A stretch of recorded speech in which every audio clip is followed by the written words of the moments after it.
La la la, la la la, la la la. Happy tree. Hey everyone, welcome to this week's Happy Tree Oracle. I am your host, Little Fawn. Welcome. Quick reminder for those of you who are used to this channel being the Little Fawn channel, I have moved that and all of the the monthly energy reports and the channeled wisdom messages over to at I am Little Fawn. I'll leave the link below. So this space now is dedicated solely to the Happy Tree Oracle. So this week, what do we got? I will tell you. First, let's take a minute to appreciate the Catzilla. It's one of my favorite t-shirts, and it's kind of dead, but I still love it. Anyway, this week's Happy Tree is it's a quintessential Bob comment. You have to have dark in order to show the light, just like in life. And that correlation is the Six of Wands. And I don't know if you remember last week, we had the beautiful imagery of the winter, serene, pristine, frozen lake. And this week we have this beautiful, serene, thawed out, let's say that this is late spring, early summer lake. And we have those beautiful mountains, and we have all of the trees and the bushes and all his little highlights. He loves his highlights. And the correlation to the tarot is that Six of Wands. And the Six of Wands is that success, victory. And I'm pretty sure it showed up in the monthly as well, quite possibly in the second week of the month. So it's echoed here, that even if it feels like the outer picture hasn't caught up to all of the inner work and all of the breakthroughs you've been having kind of on a soul level, it's okay, because we're still these first 2 weeks in that kind of birth canal, that liminal transition, I can talk, transitional space.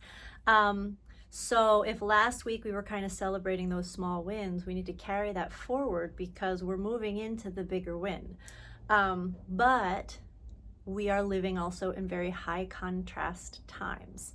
And this is to better serve the whole of humanity, the whole of the collective.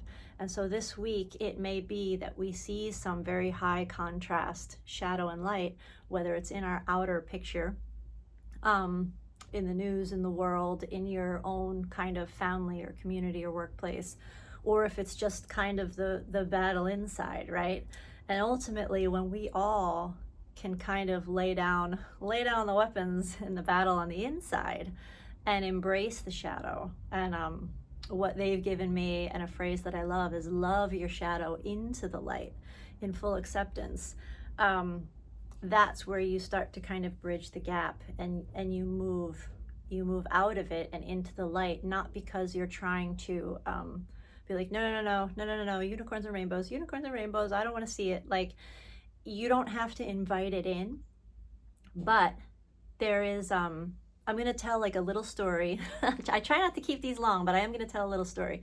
I was doing a session with a client last week, and right when we got into setting up the meditation and the breath work and the visualization for the quantum healing section of the session, I live on a very busy street, which is why I have the windows closed now.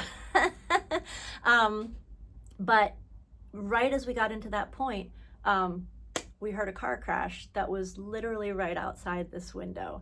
And it wasn't like an epically insane high speed thing, but again, there's a lot of stops and starts. Rush hour out here. It's a main throughway through it connects a lot of towns. But it was one of those like, and we heard it, and there was a part of me that was like, oh man, like this sucks. Now, we're right when we're trying to go into this space, we're like reminded so hard and so clearly of what's going on out there. But I was already in kind of channeling mode. So the really cool thing that happened is both of us, unspoken between us, simply accepted it and was like, okay, that's a thing. And as I was guiding him through, I quietly closed the windows, closed the curtains, and put a little extra cushion, like an extra healing vortex, to kind of diffuse out that noise. And where normally I might be like, hey, let me see if I can hardcore micromanage. I have like a rogue hair. If I can like micromanage this energy to make sure. And then I was like, no, again, because I had the benefit of being in channel mode.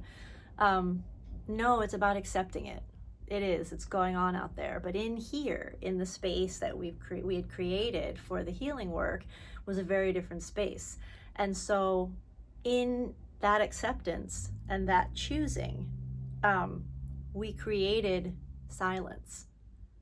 And so where there should have been sirens, where there should have been, and there had been, but where there should have been a lot more noise coming through even the closed windows, at the end of the session, we were both kind of amazed at how it just within 60 seconds, silent, because the frequency that we chose was of the light, but we could only get there in accepting the dark.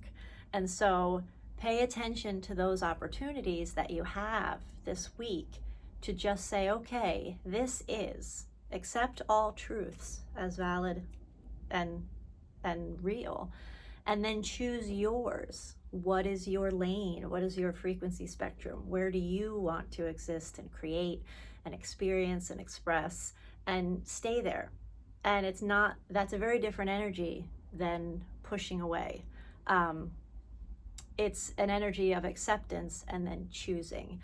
So you do have to have the dark in order to choose the light. That's this whole human experience. That's why we chose to be in duality, so that we could see more clearly our inner truth, that the light is inside of us, and it's a choice to embody and emanate and radiate that out into the world. So I know, a deep message for Bob this week. So yeah,